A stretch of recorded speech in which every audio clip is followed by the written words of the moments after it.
special guest and friend here today is Sheryl Netzky. Sheryl helps entrepreneurs, teams, and families connect to themselves and others. She's a combination of a business consultant, executive coach, meditation teacher, holistic energy healer. She helps people heal everything from broken bones to broken hearts to broken dreams and broken business flows. She also facilitates workshops for companies and groups internationally, including thought leaders on Sir Richard Branson's Necker Island and for the Gates Foundation's Teacher Leaders. She's the founder of Good Energy LLC and the Golden Mind Meditation Technique. And she's a shaman, which means that she can see energy and work with energy for very real results. So with that, welcome, Sheryl. Thank you, Alison. Thanks for this beautiful opportunity and really for creating this series to support people through this time. And it's a great gift. Yeah. Thank you. Thank you for being here.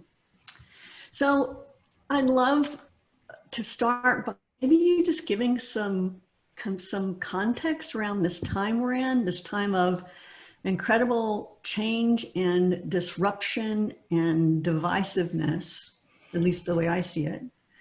And if you could help us, give us a sense for how you see it and maybe a meaning we might make from it.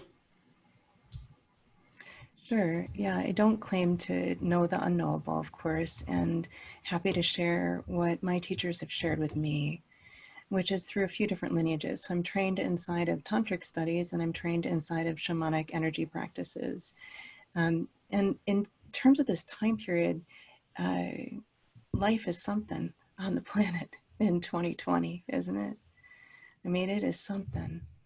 And the challenges that we're faced with on a daily basis, even just in terms of simple things, base like Maslow first level need things of food, shelter, clothing, housing. How many people know somebody who's lost a job during this time period? Yeah. Right? How many people know somebody who's lost somebody during this time period? Maybe if it wasn't from the pandemic, but people are choosing to leave and people are choosing to stay. So in terms of big picture, we're at a time period of great transition between a time period that's been spoken of as things have been inside out, upside down. Inside out, upside down in terms of values, in terms of systems. So if we think about some of our systems inside of, and this is not just in the US, this is global.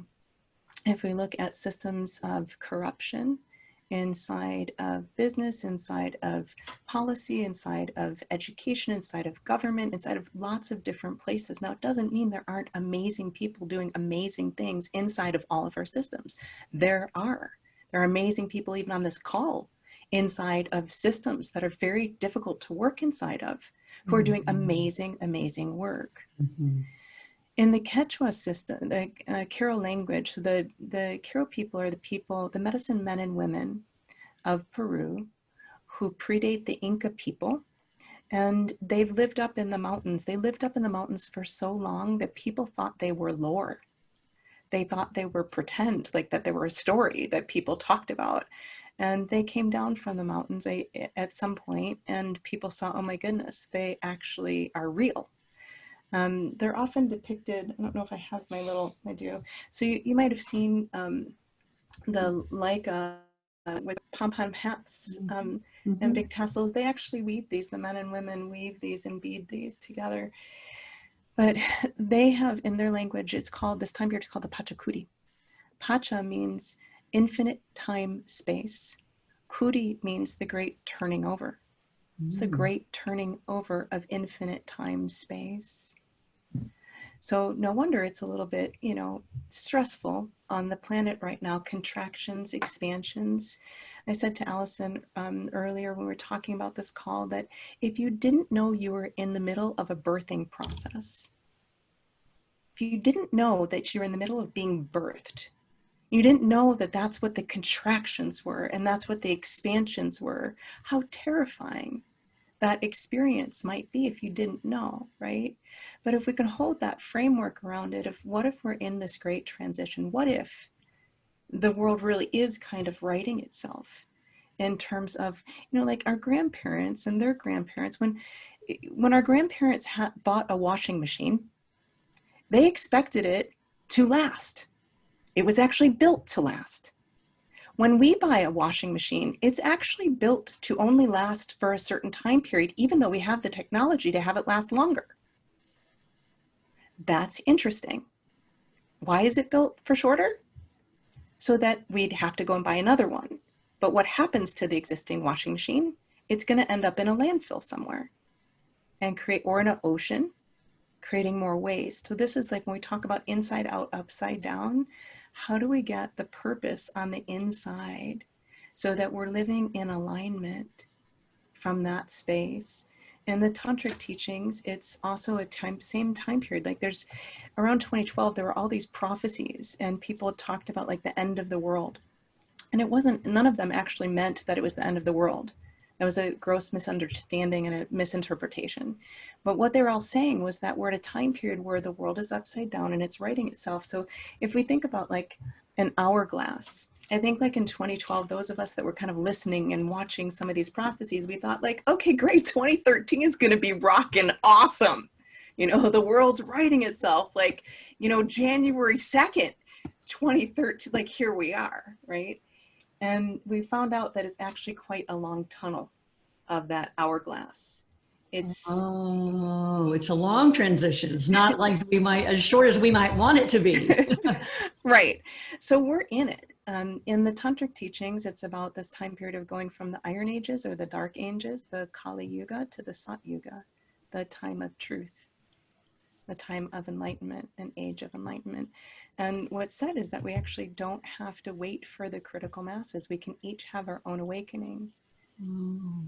We can each live in that space of truth, enlightenment, consciousness. We can each heal, to use the phrasing from this Padnar, to heal the divide, is to remember that it doesn't really exist in the first place. Oh, yeah, to remember that we made this up, that somehow we're in agreement with that we are being divided. Right? Yeah. But it's not true. The same light that lives in you and lives in everyone on this podcast, lives in everyone on the world, lives in all the trees, lives in all the planet, all the creatures, that lives inside of me. When I forget that, then it's like there's this great Mother Teresa quote that if we have no peace, it's because we've forgotten that we belong to one another. We've forgotten. So it's this amazing time period on the planet where we get to remember. And unfortunately, there is some great suffering happening inside of this remembrance.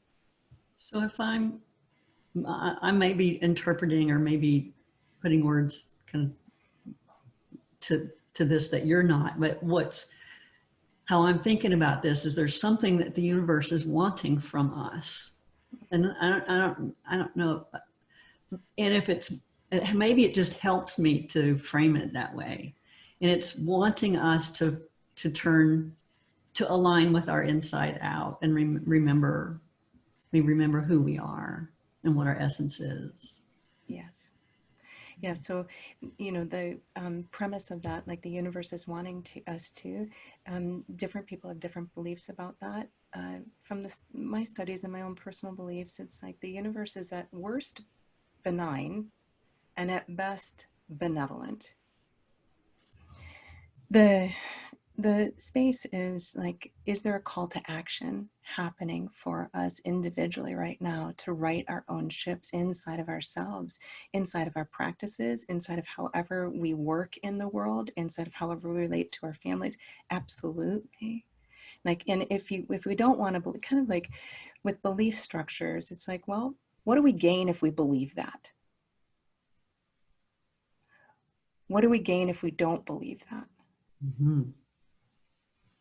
And that's kind of sometimes a helpful framing of like, well, if we believe that, then maybe each one of us shows up even in even deeper alignment with that life force energy, that bigger consciousness, that life purpose, that like, hey, you've been tapped on the shoulder to do something. Maybe that's real. Maybe those whispers that we've been hearing inside of ourselves are a call to action, even if they sound strange.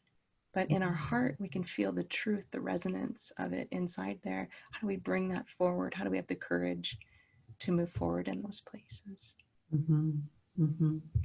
So in this time of inside out, upside down, what does it mean to cultivate inner stability?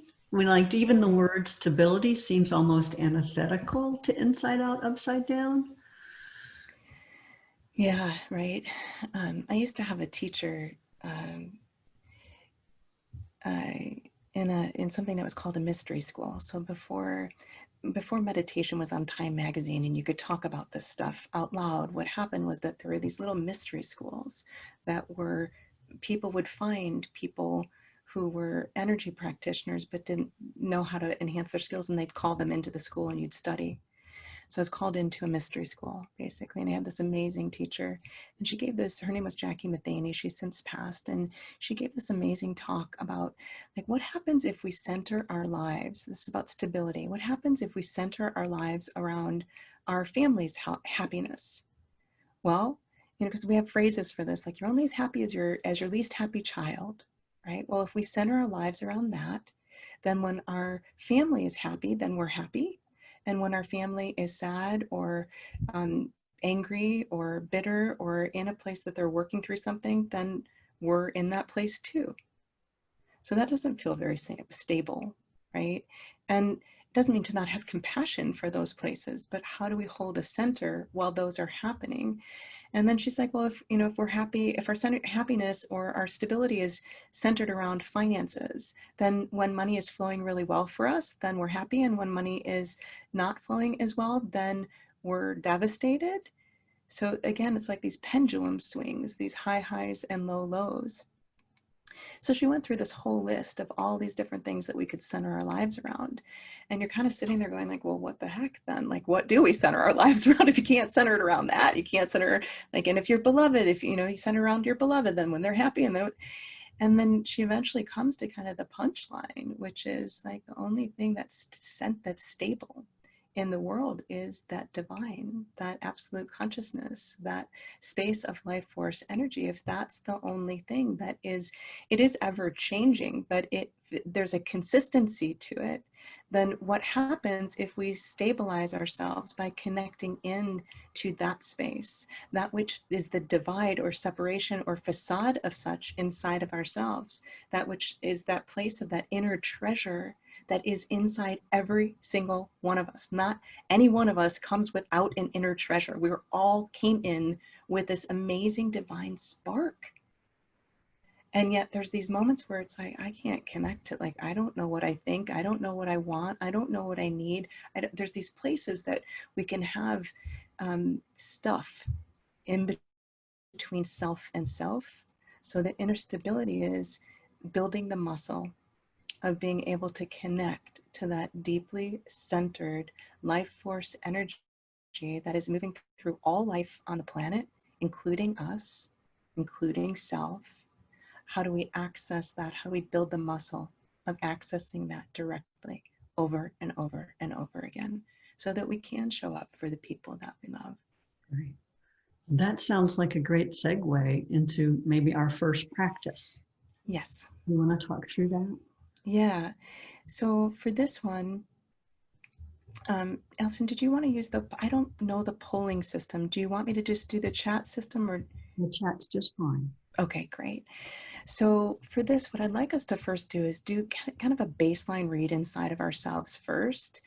And so we're going to close our eyes and get a sense of how still or choppy are the inner waters within us. And it's okay if they're like, I don't know what happened in your day or prior to this call. You may have just gone through something really, really challenging. There's no judgment on if there's choppy waters. We're just getting a real true read on a scale of 0 to 10. How much does it feel like a still lake? How much does it feel like, ooh, high tides, big waves, Big waves would be a 10, still lake would be a 0. So in your mind's eye, could you please envision a number of what feels most true for you between 0 and 10 for right now before we begin? 0 to 10. Great. If you want to take a moment and just write that down on your paper of where that is. And if you want to put it in the chat room, you're welcome to put it in the chat room. Great. 0 to 10, 0 being still lake, 10 being choppy waters. Beautiful. Now what we're going to do is we're going to get a sense of your heart space. So at about the level of your heart organ, but in the center of the chest, that's what we're going to refer to as our heart space. And as if there is no separation between you and you at your heart space,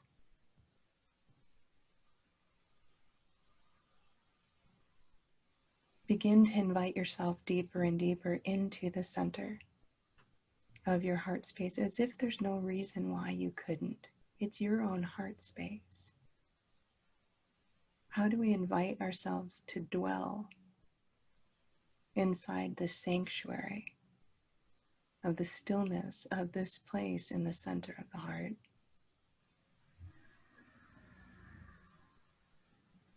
And from that, then please begin to get a sense. Let's pause there for a moment, still eyes closed. Know that I know that some days it can be challenging to connect into this heart space, even between self and self. So if there's anything that's between you and you that needs to be placed, almost if you envision kind of like a garbage can outside of wherever you're located, and you could put that right in that garbage can, the stuff that's between you and you can tend to it later. You can look it up later. You can pick it back up later if you'd like. Might be really important to do that. That's okay. Or a receptacle of some sort. Place that stuff there. Clear the pathway between you and you at your heart. Nice. And now if you would begin to sense the whole core center column of you. So from the heart, we're going to go down first, down to the solar plexus, which is that upper abdomen area below the rib cage, as if there's no separation between you and you at that solar plexus. And then down to the low belly, as if there's no separation between you and you at the low belly.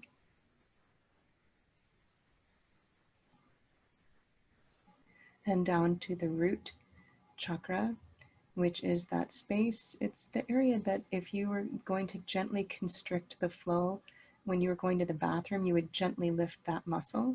That's the root area. As if there's no separation between you and you there. And feel yourself come into that core central column from the heart down of the body and back up to the heart space.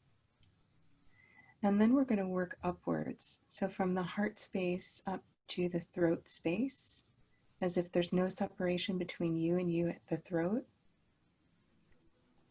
between you and clear speaking, clear resonance of the vibratory quality of your own voice, clear and true. And up to the third eye space, which is that area just at the top of the bridge of the nose. And for some people, they experience it a little bit higher than that, and inside the head.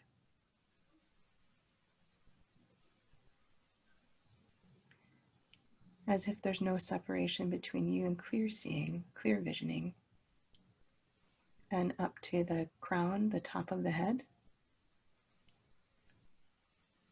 And back from the crown to the third eye, to the throat, to the heart. What if this conduit inside of us, this core central column, inside of us is a center. What if we can think about this column like a column of light of us, like the quanta of energetic that is you, that resides in you as you, can be inside its own house, calling any part of you that is not fully present in you back into the center column of you. This is the Occupy Self movement. How do we occupy our own inner real estate, our own space? Nice. That's centering.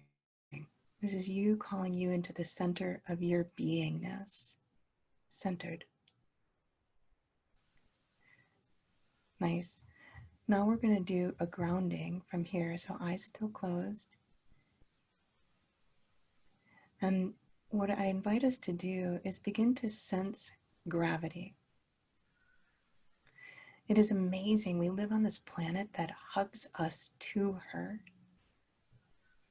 Our science, we don't even know how gravity entirely works. It's a great mystery. And yet we're not all floating in outer space. It clearly works. So connect into that force that is holding us, that is hugging us to the earth.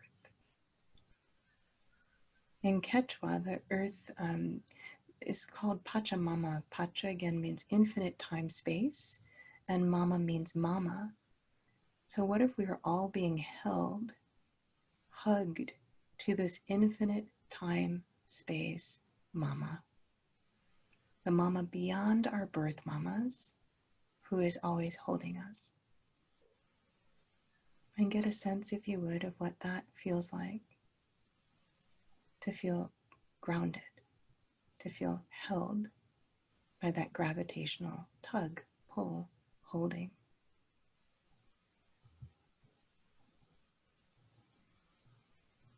Nice.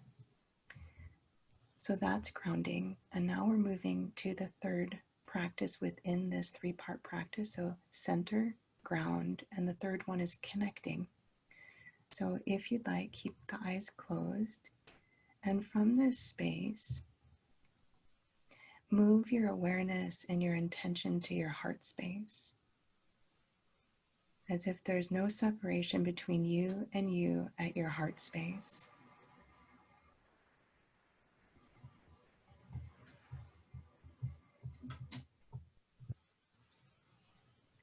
In that heart space where there's no separation between you and you,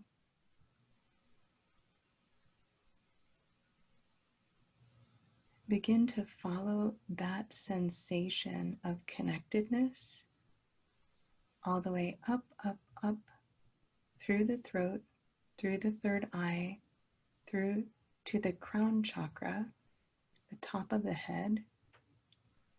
And from that space, get a sense of that sense of connection to something above, to a life force energy, light energy that is above. That is a sameness, that is that aliveness in all things, that exists as a benevolent, blissful experience. Just get that sense of kind of like a ray of sunshine. It may show up differently for you, but there will be a lightness to it. A sense of connection to something larger than ourselves. And bring your awareness back to the heart space. So down, down, down from the crown, through the third eye, through the throat, and back to the heart space. And from this heart space, imagine that just for a moment,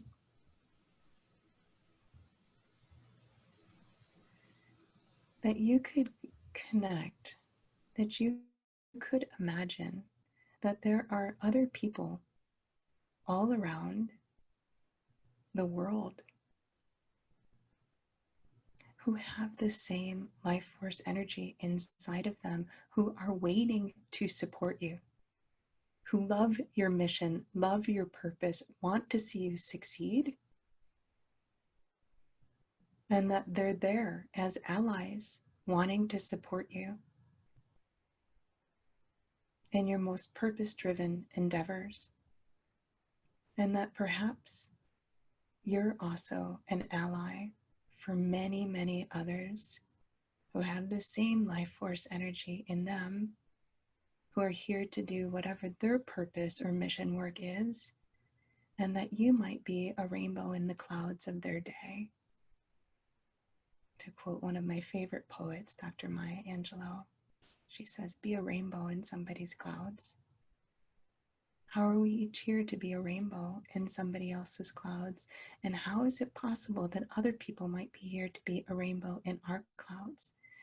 And by other people, yes, it's other people, but it's also held inside of an apple. The aliveness through the tree and into that apple that becomes this divine nourishment that we can eat, enjoy, digest, and return to the earth. This place of connection, this remembrance. Nice. In this space, if you would, please check in again. 0, still lake. 10, high tides. What is the number? If you were to assign a number, what's most true for you? 0 is still lake, no ripples in the water. 10 is high tides, big ripples, big waves. What's most true for you now after you've completed an experience of Center Ground Connect? When you're ready, gently open the eyes and don't put it in the chat room just yet. Hold for one moment. Please look around at your space. Look at the colors, the textures. How green are the greens? How blue are the blues? How white are the whites? How black are the blacks? How brown are the browns? Presence yourself in the space that you're in. How much awareness, presence can you bring to even just the delight of seeing a color? And then if you would, in the chat box, if you could put your before and after number, so your before number, comma, after number, it would be lovely to see the before and after. So go ahead and place those in the chat room if you'd like to. Yeah, I'm seeing some 7, 4, 8, 3, 6, 2, 3.5 to 3, 5 to 1, 7 to 0, 3 to 0, 2 to 0, 5 to 2, 7.5 to 3, 6 to 3. So we're seeing some good shifts, some not so much, but some really significant ones too. Yeah. Yeah. So those are some practices that we can apply of like, what is it? And you may need to adapt it to make it work for you. You know, my language is within a spiritual platform and understanding that works for me. It doesn't have to work for everybody, but adapt it to make it work for you. So how could someone, so you took us through that and we could have the experience of your voice, right, you leading it. How could someone, take this into their own practice? And do you think someone who's not trained like you could take someone else through it? Yes. So the first place is to remember we need to center ourselves. So let us not go out and try to help other people center if it's a day that's harder to center on, and a day that we're not feeling as grounded, and a day that we're not feeling as connected in that remembrance place. So number one, we need to build the muscle ourselves first, and then once we do that, the place of to walk us through kind of the protocol inside of it, it was first we're connecting to the heart space as if there's no separation between self and the heart space. And if there senses like there is some extra stuff there or density there or difficulty in connecting on that day, then we place whatever is that difficulty outside of us into something like a receptacle that we could go back to and pick up if we want to, or not. you know, and maintain that connection. So that's the first part of centering. And then we went down through the chakra system to create a remembrance of the conduit. The conduit is there whether we remember it or not. In Sanskrit, it's called the Sushumna Nadi. It's a core central column of light. So we went from the heart space down through the chakra system, and then we came back up to the heart space and went up through the chakra system. So if this was somebody's body, what we're doing is we're establishing the awareness of a centered column of light, for lack of better words, subtle energy field, the subtle energy field conduit. And then from there, we went to remembering gravity. So that was centering. And then grounding, the very simple part is just simply remembering that we're held by gravity is such a powerful tool. It seems simple, but we all just had an experience of that simplicity is, you know, it's so complex that science hasn't figured it out. Right. Mm-hmm. And this is fascinating that there are these places where our minds and our culture has taught us that if we can learn it through the mind and science, then it's real. But there's a place where we go to the bottom of science and there's still great mystery. It's like, well, you know, how do batteries work? Well, okay, well, where do batteries get their energy from? Right. Well, what, you know, where does the original energy come from? And there's no connection there yet in terms of our understandings. And that's where spirituality takes over, of this place of source energy, of an absolute or supreme consciousness in whatever religious belief or spiritual belief practice you want to be in. So grounding is just simply the remembrance of gravity. Right. Okay. And feeling that place of feeling held by something. And then centering, we went up to the crown chakra to access a sense of something larger than us. When I used to teach, I'm going to come back to this, but I want to divert for one moment. I used to teach high school, and I taught teachers for about 20 years how to teach reading and writing differently. When I had the great privilege of supporting other people's children and learning, most of my time was spent in a high school. And there were always these students that were kind of outliers in the most magnificent way. They had such a sense of goodness, like of wanting to do good in the world, being very earnest in their studies. And I would interview their parents and I would say, how did you create this? You know, how did you do this? And every single time there was a sense, it didn't matter what religion it was, it didn't matter what spiritual practice it was, in every single household, there was a sense of something larger than themselves. That was the common denominator. Yeah. That seemed to create this amazing, nurtured and supported this greatness inside of these beings, you know? So this connectedness is that remembrance first to something larger than ourselves. And then we came back to the heart space. And then we imagined that there are spiritual allies out in the world that want us to succeed in our true purpose, our true mission, and that they actually, we didn't get to this part, but they actually could be drawn to us, and same with vice versa, that we can be spiritual allies for others. Yeah. So that's the breakdown. So, do you ever do with someone who's skeptical? Of course, sure. You know, so I'm curious, like, do you do it any differently for people who are really skeptical and this is the really woo-woo and I don't believe in all this stuff? Sure. Yeah, so I tend to meet people where they're at because I think that's kind. And, you know, for people on the call, I work with CEOs who are running 80,000 people companies that you would think there's no way they would, you know, meet me in this. But here's the deal. People are hungry for reality. People are hungry for real spiritual nutrients. And I may need to adapt it for somebody's belief structure, because I have no interest in trying to prove something to somebody or persuade somebody in something that's not true for them. But the same principles are found inside of every religious teachings, inside of every form of spirituality, inside of every form of energy medicine. It's the same principles. of how do we come into this place of remembering that there's really no divide? How do we remember the oneness, that we are oneness moving towards greater oneness, that we are wholeness moving towards greater wholeness? So yeah, there are people who are skeptical, but I find that that gets, it's a complex answer. I don't think I can answer it quite simply of how do we meet people. I think the first is we have to be comfortable inside of ourselves with what we're doing. If we're judging ourselves for doing this weird thing that won't be socially acceptable, guess what? That's what's going to be reflected back to you. Your clients are going to think it's weird. Your students are going to think it's weird.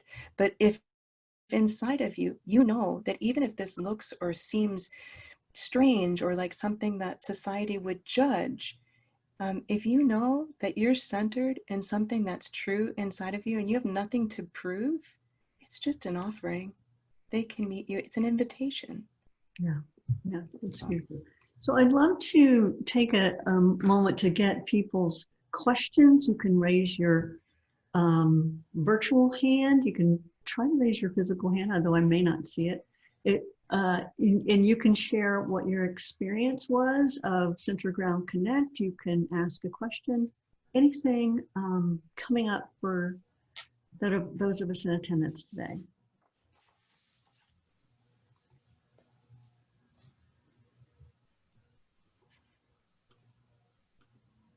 Not seeing anything, which is fine. Okay, we're going to continue on, and feel free if you're wanting. Oh, Vicki says the hardest thing for me to believe is that I have spiritual allies and other people, and how to work with that. Yeah. Mm-hmm. Yeah. Yeah, it's a beautiful question. Yeah, it's, I think when we go into the second practice, it's one of the things that could be put into the release practice. Ooh, I love that. Well, I want to make sure we get to that. So Jeannie has a question. She says, I work in healthcare where research rules. Yes. Right. Have you experienced medical system kind of negativity around some? Yeah, I have a lot of doctors in my practice too who are clients. What I find, if somebody, my background again is teaching, and one of the beautiful things about kind of pedagogy and learning how people learn is that you want to meet them in their strength. So if you work in a healthcare system, their strength is going to be medical science. Find great science that will support you and help them understand how this works. So there is some research out there. You can Google the word coherence. And there's a company called HeartMath that does some beautiful work that is more science-based, that can give you some tools or language of how to language things in terms of a medical practice. And there's other places where there's so much research now in meditation. There didn't used to be. But there is a lot of research of what happens in brain waves, alpha waves, beta waves, all of these things. Use the science, meet them there first, meet the cognition first, and then expand into something bigger. Don't start with something until you've met that need. Yeah, beautiful. Beautiful. Ooh, Deborah says she's a HeartMath trainer. Go, Deborah. Awesome. So people can connect with Deborah to find out more about that too, and that she might be able to help. Beautiful. So I'd love to, with that, go on to this next piece. So one of the things you and I talked about in our, early conversations was inner stability is important, yes, and as important as inner adaptability to whatever's happening. And can you speak to inner adaptability, and then maybe we'll go into a practice around that? Yeah, too much stability creates rigidity. And we don't want that either. It's like something could be so stable that it's like a rock and it's not going to move. And if anybody's tried to negotiate with somebody who's in that position that might be so contracted, and they're contracted around something that's actually not of service, but they're just trying to stabilize themselves. They're just trying to not lose themselves. They're trying essentially at the core root of it to not lose their connection to self. So this place of being able to be connected to self and still maintain our fluidity, our resiliency, our adaptability is important. And then if we take it to like ground level, literal level, look, we've all just had to adapt to a whole lot of things in the last 6 months alone. People who are working in an office space are now working at home. Children who are in school are sometimes learning remotely. Parents are needing to be now teachers and supporting that. There's a lot of adaptability that is needing to happen on the planet right now, let alone all of the ways that it would behoove us to learn to adapt, to be in right relationship with the earth, to not take out her resources at a greater speed than she can renew them at. And we don't know how to do that yet as a people. We don't, hence fracking and so forth. So inner adaptability, one of the tools that the tool that we're going to work with today is, well, what keeps us from being fluid? What keeps us from being flexible is often that something in our field, some experience that we've had got imprinted in a way that it became hardened.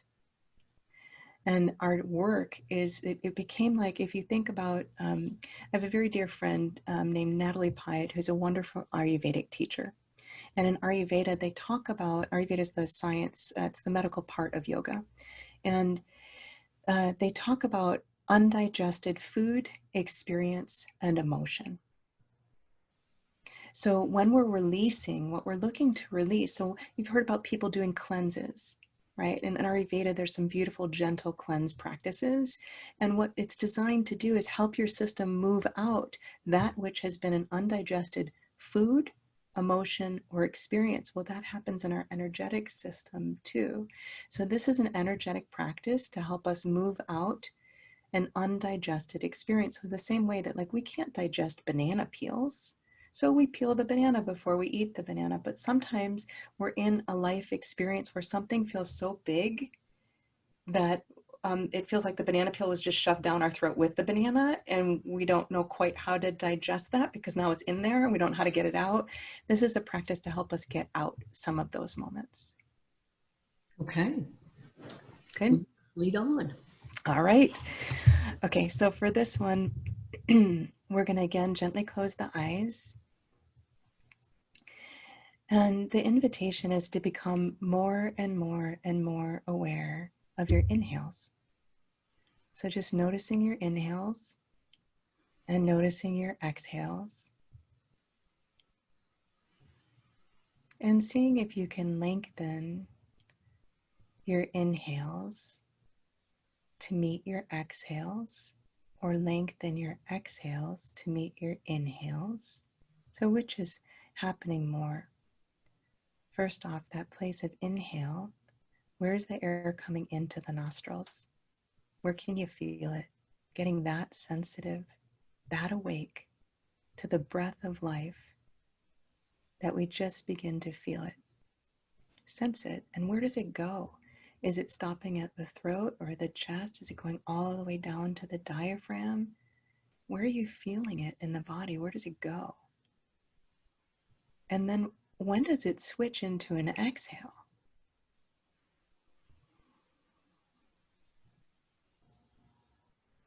Nice. Really nice. And from that space of just becoming more and more mindful of our inhales and our exhales, begin to sense any places in the system that feels like there's like a little glitch in the inhale or a little glitch in the exhale. Even if you don't have cognition around it, you don't know what it's about, but you just can feel like a little glitch there. Now imagine, if you would, that in your hand you have a stone, a rock, a piece of earth, and that this earth has the healing properties of compost, which it does. And we give the earth our banana peels, our apple cores, and she mulches it down into fertile soil, into she composts it. It's amazing. So the stone is not just symbolic of the earth. The stone that you're imagining in your hand, if you'd like to, has that same composting properties of being able to help digest that which is not yet digested, that which your system would really like to release. And let's first just find that kind of glitch in the inhale, and then bring your hand literally to your mouth and blow that into the stone. You're blowing the glitch in.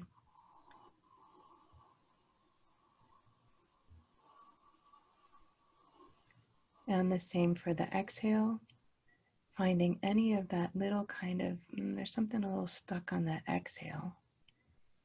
And just kind of sensing it and blowing that into the stone.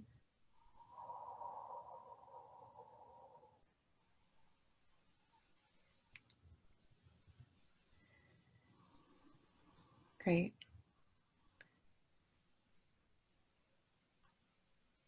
Great. And then imagining if there's anything that has just been up for you lately, a question or a tension or a friction point, or something that's just been challenging for you in your work life, in your personal life, resistance, procrastination, any place where there's just been something that's been up for you, and it's felt like an undigested banana peel, undigested apple core. Imagine that you could blow that into the stone too, and go ahead and breathe that in.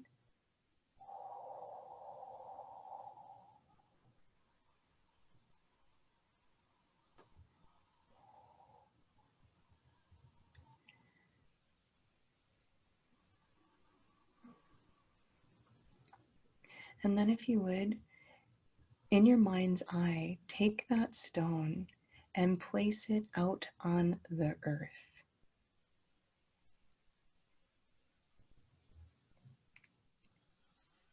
Dig a little hole in the earth, place the stone inside the earth, and let the earth mulch away that which is no longer serving you, that which has been undigested. And in this moment, honor any of the gifts that have come from those little glitches, from those places of resistance. Sometimes I jokingly call it that which we'd most like to chuck across the room, most needs honoring. So these things that we've just released, how do we honor them for the ways that they've created some perhaps sense of stability in our world? They've kept us stuck in rigidity in a certain way that served. System doesn't do things that don't serve. So we say thank you. And I've outgrown this. I don't need this anymore. I'm ready. I'm willing to learn a new way. Show me, teach me. Great. Bringing your awareness back to yourself, back to your inhales and your exhales. And gently opening the eyes, soft gaze. Mm-hmm. Thank you. Thank you for that. What's coming up for me is the question of how, the people in this call use that. Certainly they can go through that for themselves. And some people might be hesitant if they work with other clients and work with other people in doing that. And I would just say, just from my own experience as a coach, oftentimes it's what you said before, Cheryl, it's how much I believe in it translates to how much they're likely to catch on to it. And my experience is that sometimes clients just can't, there's just some places coaching doesn't go. There's just some place words don't go. In doing something like this, which doesn't require language, and can sometimes, in my experience, do something coaching can't, or isn't, coaching maybe isn't the ideal modality for in that moment. Yeah, thank you for that, Alison. I think there's a few things. One is there's a great Einstein quote that says we can't, it's something to the effect of, you guys can look it up really easily, but it's something to the effect of we can't change something at the level at which it was created. We can't solve a problem at the level at which it was created. And simply stating something like that before we do something that seems not mainstream or not normal, that's the point of doing something that's not, is that it was created at that plane of existence of cognition or of emotional state, and we want to shift to a universal plane to be able to loosen it up. You can also, for people who want like a segue into something that's unusual, you can also look up worry stones, because worry stones, so quick story, and I know I'm watching time. When I was a little girl, I was in preschool, and at preschool graduation, our preschool teacher gave us each a wishing stone. She gave us, I had a black oblong stone, and it was my wishing stone. She called us each up. She said something nice about us. She handed a stone and told us we could make wishes into the stone. Such a sweet, simple story, right? And then if you look inside of, if you look up worry stones, people have used stones that are smooth, and they hold it in their hand kind of like a security blanket. And there's like a rubbing effect in a way that calms the body. So, and there may be now research, science research on how that calms the body and what's happening in the parasympathetic nervous system and so forth that might be supportive. Yeah, great. So thank you so much. We are toward the end of our time together. And is there like just a quick thing you want to say, like a 1 minute you want to say about the aliveness of all things and reconnecting with it? Yeah.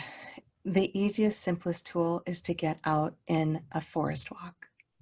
Walk in nature. And if you want the science, look on the NIH, National Institute of Health research site. You'll find that it decreases, it decreases blood pressure. So just go walk. Japanese doctors actually prescribe forest bathing. Yeah.